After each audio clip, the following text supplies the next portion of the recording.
All right. We are back here at Song of the Day, coming to you from the Rock Cave. I'm your host, Mark Pierce. It is Tuesday. So many topics for today. 80 years ago today, December 7th, 1941, Pearl Harbor Day.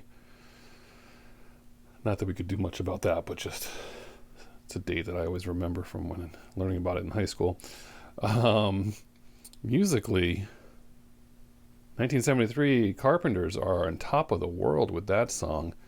And I bring it up only because, as I've mentioned before, when you go to the Rock Cave on YouTube, the most popular episode is my Carpenters episode, sitting there at 1,300 views.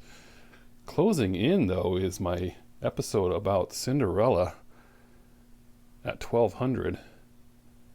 And then Jerry Cinnamon at 800 in third place. Gotta love that. If you guys don't remember my Jerry Cinnamon episode, go check him out and check that out. David Lee Roth's birthday sitting in at the Devil's Mark, 666. Somebody click on that. And Duran Duran in fifth place at 550. Viral. That's all I gotta say. Birthdays today. We haven't done news in a long time because it takes up so much time, but it's just saying these are my choices whenever presented with what I'm going to do. Harry Chapin, Tom Waits, Tim Butler of the Psychedelic Furs, Sarah Bareilles, tomorrow Sinead O'Connor, a bunch of them. Anyway, we're going back to December 8th, 1965, when the Mamas and Papas released their debut single, California Dreamin', written by John and Michelle Phillips. Now, guys, most of you, or a lot of you, maybe not most of you, a lot of you know this family tree situation.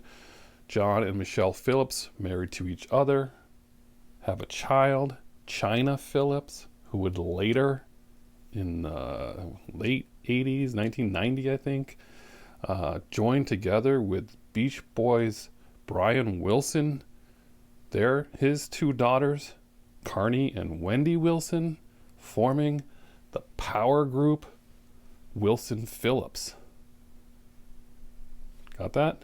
Everyone on board with that? So that's what happened there. So anyway, written by those two and given to someone else to record. Barry McGuire recorded it. Not only did he record it, he recorded it with the Mamas and Papas as singing backup, along with some other background singers, but they're doing backup, and he puts it out, and then they get signed to a label and decide to record it themselves. But they didn't really record it. I mean, they recorded it, but they basically recorded the vocals over again. They kept the instrumental part that they liked so much, because the Wrecking Crew was part of the backup, the famous Wrecking Crew, so they kept that. And they added a flute and they added some guitar. And they say that you can still hear McGuire's vocals in the left channel at the beginning of the song because they didn't quite get it all out, interestingly enough. And McGuire is mentioned in that song, Creek Alley, which is my favorite song by them, which we have covered before. McGuinn and McGuire couldn't get higher, something like that. Anyway.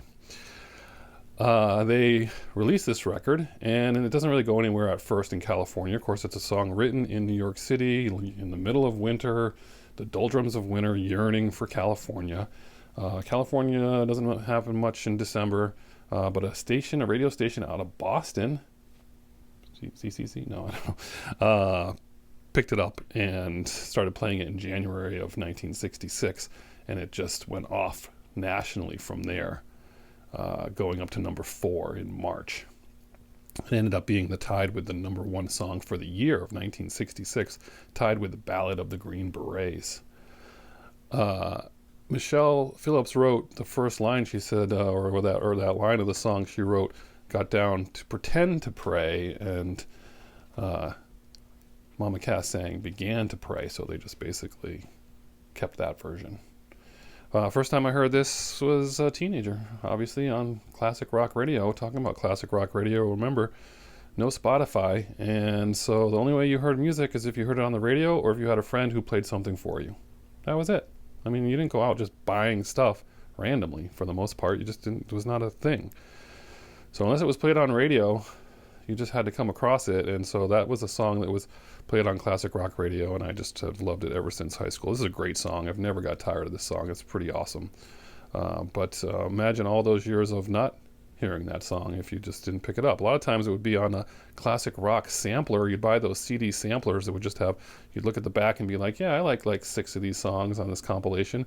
And then you'd play some of the other ones and you'd be like, oh yeah, that's who that is, or that's the name of that song, or whatever. So that's the struggle. That's the struggle of people raised in record stores without technology.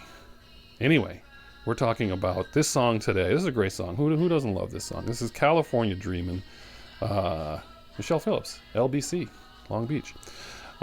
So enjoy that song today. Tell me if you remember listening to that growing up. Some good stuff there, and look forward to the rest of the week, tomorrow being Wanderlust Wednesday. Looking forward to that. So whatever you're doing today, have a good one, and as usual, I'll catch you on the flip side.